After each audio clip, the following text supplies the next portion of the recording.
Hello guys, কেমন আছো তোমরা? আশা করি ভালো আছো। আমিও খুব ভালো আছি গাইস। তো দুই জাল মিলে চলে গেছিলাম এই বোনটার বাড়িতে। হ্যাঁ গাইস, তো আজকে ছিল ওর বেবি শাওয়ার। 7 মাসের সাত দেওয়া হয়েছে ওকে। তো এদিকে দেখতেই পাচ্ছ আমার জাল ধান দুব্বা দিয়ে দিচ্ছে ওকে সুন্দরভাবে।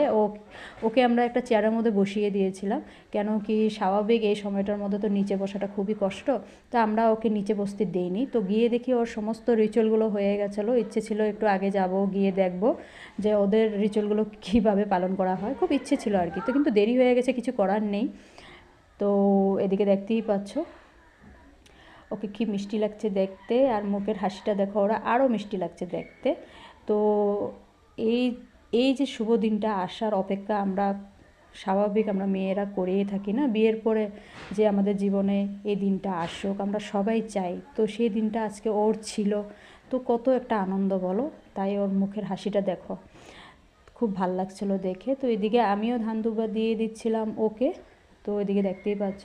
তো ভাইকে দেখতে পেলাম না, বাইরে গিয়ে দেখেছি যে ও পরিবেশন করছিলো, মানে বোনটার হাজব্যান্ড আর কি। তো পরিবেশন করছিলো, ও সবাইকে দিচ্ছিলো খাওয়া দাওয়া। তো এদিকে আমাদের দেরি হয়ে গেছে, তোমাদেরকে তো বললামই। ঘরের সামনেই থাকে আমাদের, পড়োশি বললে হবে আর কি, কাছাকাছি থাকে বাড়ির। তো ওদের বাড়ি আমাদের বাড়ি আর কি। তো ওইদিকে আমিও সুন্দর করে ওকে একটু আশীর্বাদ করে নিচ্ছিলাম, আর ওদের ঘরের মানুষের সাথে আমরা বসে খাওয়া দাওয়া করে নিলাম।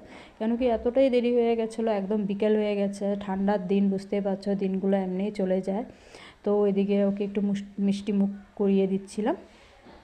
সারাদিনে ও এতই মিষ্টি খেয়েছে যে ওর ইচ্ছে ছিল না আর মিষ্টি খেতে, তাও তো রিচুয়াল যখন মানতে তো হবে, তো তাই ও একটু করে খেয়েছে।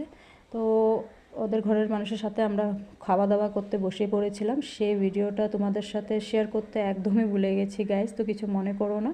আর এই ভিডিওটা ছিল অ্যাকচুয়ালি গাইজ 24 ডিসেম্বরের, দেরি হয়ে গেছে তোমাদের সাথে শেয়ার করতে। তো তোমাদের ভালো লাগলে লাইক করতে ভুলো না গাইজ। টাটা।